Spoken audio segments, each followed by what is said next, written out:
Hello and welcome to Team Franco Bodybuilding Podcast. This is Joe, your host. I guess I'm the only host. Today we're going to be talking about ab training, and this is number 60, the 60th episode that I have done. And of course, my goal is always to try to get 3 in a month, and I am just under the wire. I've had this topic of wanting to talk about abs and ab training for about 2 weeks. So the issue here is because I need to have quiet time in my house so you don't hear dogs barking or whatever. So that's why I've had a little bit later delay, because I had this topic in my head, a few notes, and wanted to discuss it, because even though it's not that involved, but I think so many people are steered wrong as far as ab training and what to do and the type of workout. So I wanted to clear the air. Very similar to when I was talking about cardio, where not the most exciting, topic, but I did get a lot of great feedback about it. And I figured, you know what? Going back to my personal training days, ab training was always a key with some people. I want my abs. And especially if you're a physique competitor, I just wanted to go over some specifics, anecdotal type stuff, me personally, through clients and whatnot, just to have this down. So if you ever come across my podcast and you see ab training, hopefully you'll learn something. It'll answer some questions and debunk some myths. Let me get this right out of the way. First and foremost, it's a diet that matters the most. I mean, you can train your abs until you're blue in the face, do 30-minute ab workouts, ab classes, everything. But if you're not in a restricted caloric diet, it's not going to happen, so don't waste your breath. So it's kind of ridiculous if you're going to put all this ab training in and not eat well or eat properly to lose the body fat slowly. I think, another big factor besides the diet, which that's point number one. Let's just get that straight. If your diet is shit and you're doing your abs, you're wasting your time. And unless you like doing it, you can do it. I mean, it still is a muscle. It's still going to respond, but it's not. The muscle fiber is a little bit different than most of your body. Again, I'm not going to go into physiology, and I'll talk about what I think is the best type of ab training at the end. But, diet is key. And then genetics, that's the second important part. I mean, you go to a physique contest, no one's abs look the same, right? I mean, just like because we all have different fingerprints and all different, our genetics basically lay out the type of abs we have. Some people have the smaller, teeny little abs, and that's what I do. My abs suck. I mean, I'll get down to deathly low body fat levels and they still suck, and I've trained them. So that's genetics. Although my obliques and side serratus was always super strong. And I think, anecdotally, that's because I played baseball for so many years, just swinging a bat, turning and twisting over and over thousands and thousands of times helped develop the side serratus. Now, I'm not going to recommend to you to go out there and swing a baseball bat 1,000 times a day to catch up, but I think that's also part of it. The genetics and what we've done in our earlier years of life will help decide what our abs look like, or as far as the speed of development. But going to my point, you'll see all sorts of abs, because I'll have first-time clients. They'll say, oh, I want my abs to look like this. Well, we got to first reduce the fat and then see what they look like underneath. And they may look great a certain way, and they may not be that person that you aspire to. And that's because, again, it all depends on muscle insertion points, the length of the muscle belly, just like everything else. Like your biceps are different than someone else, your quads, shoulders, and so on and so forth. So the ab muscles will look different. Now, obviously, like I said, you'll see different types on stage, and I hate to say it, there are certain type of abdominals that look better, at least in my eyes. And I always call them the ravioli abs that have that staggered little look where one side doesn't match up to the other. That's just because of how their abdominal walls were developed as a young baby, and you know that's what you get from your parents. But going to that point, I think they look great. I've seen them on men and women, all sorts of ages and all that good stuff. But it's not going to matter that much when you compete, okay? Having your abs show as far as the divisions of bodybuilding, women's physique, even in figure, men's physique, obviously, classic physique, is important. But the shape of them really isn't, guys. So get that out of your head that, you want your abs there because that shows a level of conditioning and leanness and everything. But if you're genetically not favorable to better looking abs, it doesn't matter. It really doesn't. That's an opinion. That's all. The judge is not going to say, oh, their abs suck because it doesn't look this way. No, you're looking at the level of conditioning, and seeing your abdominal muscles shows the level of conditioning. Bikini competitors, on the other hand, a little bit of abs is fine, but not to the point where it's over the top. I've seen in my shows where they did great judging on some of them where this one bikini competitor was super, super shredded. Her abs were jacked, even the side veins and all that. But she was judged down, only because she was too lean. She didn't have the shape of a bikini competitor, nor meet the full criteria, so she was judged properly. So I'm going off on a tangent here. I didn't want to get into competition type stuff, but whatever it is, I'll just let it flow. So,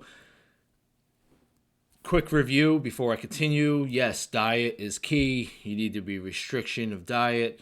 Obviously, genetics plays a role in how they will eventually look. And then going into the training itself, which is what I'm going to talk about now. And I was joking, half kind of, but not completely, where people will train their abs too much. Now, there's a couple schools of thought about ab training. And I've done them both, personally. And sometimes I leave it up to the client, depending on what they are doing and what they want. Now, when I first started bodybuilding, I trained my abs, and I would spend lots of time doing them. And I said to you earlier that, playing baseball helped the oblique side serratus. But there is truth to when you do heavy compound movements, deadlifts, squats, overhead presses, rows, you are working, and again, I hate the word, core muscle. You are working those abdominal wall and low back muscles to stabilize yourself. They are being tense through proper posture of when you're doing those large exercises. So they're being worked. So therefore, that's why I favor that you really don't have to train them as much as you possibly think if you're doing the basic exercises. When I made my somewhat of a comeback to bodybuilding, I remember for a couple shows, I didn't do any abs because I had that fear that I didn't want my midsection to get bigger. But in my later years now, my midsection, and it's for a few reasons, which is interesting, is thicker. I carry a little bit more body fat even though I'm prepping. But the process of heavy lifting for all the years that I've done, I really think has made my abdominal wall thicker. All the training that I've done for my abs off and on for contest prep has made them thicker. And what also makes them thicker is when you go up in weight and lose weight. So when you distend your belly, it'll get stretched out, and maybe it doesn't retract as much when you do lose the weight, especially when you age. So therefore, your abdominal wall gets thicker. So that's just something else to keep in mind. But to the main point of this podcast and talk about ab training, you don't have to go overboard. How I felt when I would work with clients to how I treat clients now, and here's the magic answer: hit them hard, hit them brief, and that's it. You don't have to spend 10, 15, 20 minutes multiple times a week to train the abs. It's like to me, it's like you're frying something. You want to sear it. You want to bang it. You want to sear it hard, make it hot, and that's it. Because that's how you're activating it. And if you haven't trained abs in a while and you do that, they're going to cramp. Therefore, you're done. And that's telling me that the blood flow is getting to the area. That's telling me that you contracted the muscles properly. And that's it. That's all you need. So if you have the opportunity, I say train your abs later in the day after you weight train. If you can't do that, then you do it afterwards. Because sometimes when people work out, they're like, abs can be like an afterthought. And they're like, they'll skip it. But if you have 5 minutes later in the day, you can do it then. If you don't want to do that, separate it, you want to bang it all out, and you are going to be committed, then you do it right after you weight train. Not before, not during, because you don't want to slow down any of the progress of any other muscle group. Excuse me while I take a sip. So what I will do personally and what I'll suggest to clients is say that you are doing a push-pull split. So you work out 3 days in a row, a day off, so on and so forth. Pick one different exercise. So after you do your push, you can do, this is what I just started doing, a rope pull down. And I'll explain how I handle that in a second. And then when I train my back, whatever, I will do like a lower ab, leg raise of some sort. When I do my legs, I'll do like a twisting type exercise to hit the obliques a little bit. So I pick one exercise, 3 different, and the goal is to do 4 to 5 sets, high reps, basically failure on each. A good way of really frying them is basically you do your one set. Obviously, you may not go to failure on that first set because you may have to do 50 or 100 reps. You do 20 to 25 reps. Say you're doing a rope pull down resistance or a leg raise of some sort. 20 to 25 reps. You got a few in the tank. Stand up, move around for only 10 to 15 seconds, get back on the floor or whatever you're using, and then go to failure. Repeat that another 3 or 4 times. So you will do 50, 60 reps, or you can set a goal of like, I want to do 60 reps, or I want to do 70, or even 100. But the point is that you're only taking 10, 15 seconds. So earlier today when I trained my legs, I was done training my legs, my lower body, and then I'm like, I'm going to focus on, the leg raises. So I do 25. I felt the burn a little bit. I stand up, I walk around the room just enough, then I lay back down and do as many as I can. So that might have been a 10, 15 second break. That's it. By the time I stood up, walked around my little gym, lay back down on the mat, and then I did another 20. So the goal for me today was 75 reps. And I did that, maybe 4 or 5 times, where initially doing 25 reps was easy. The last set, maybe doing 10 to 12 was a freaking bitch, where I was done. I couldn't do anymore. And that's it. That's how I knew. So they were cramped, the blood flow was there, they were burning. That to me is all you need to do. And you can just do that one exercise each time. But form is really important. Slow and controlled is really important, not using other muscle groups, because you'll see people just bang them out where they'll use their hips or momentum too much.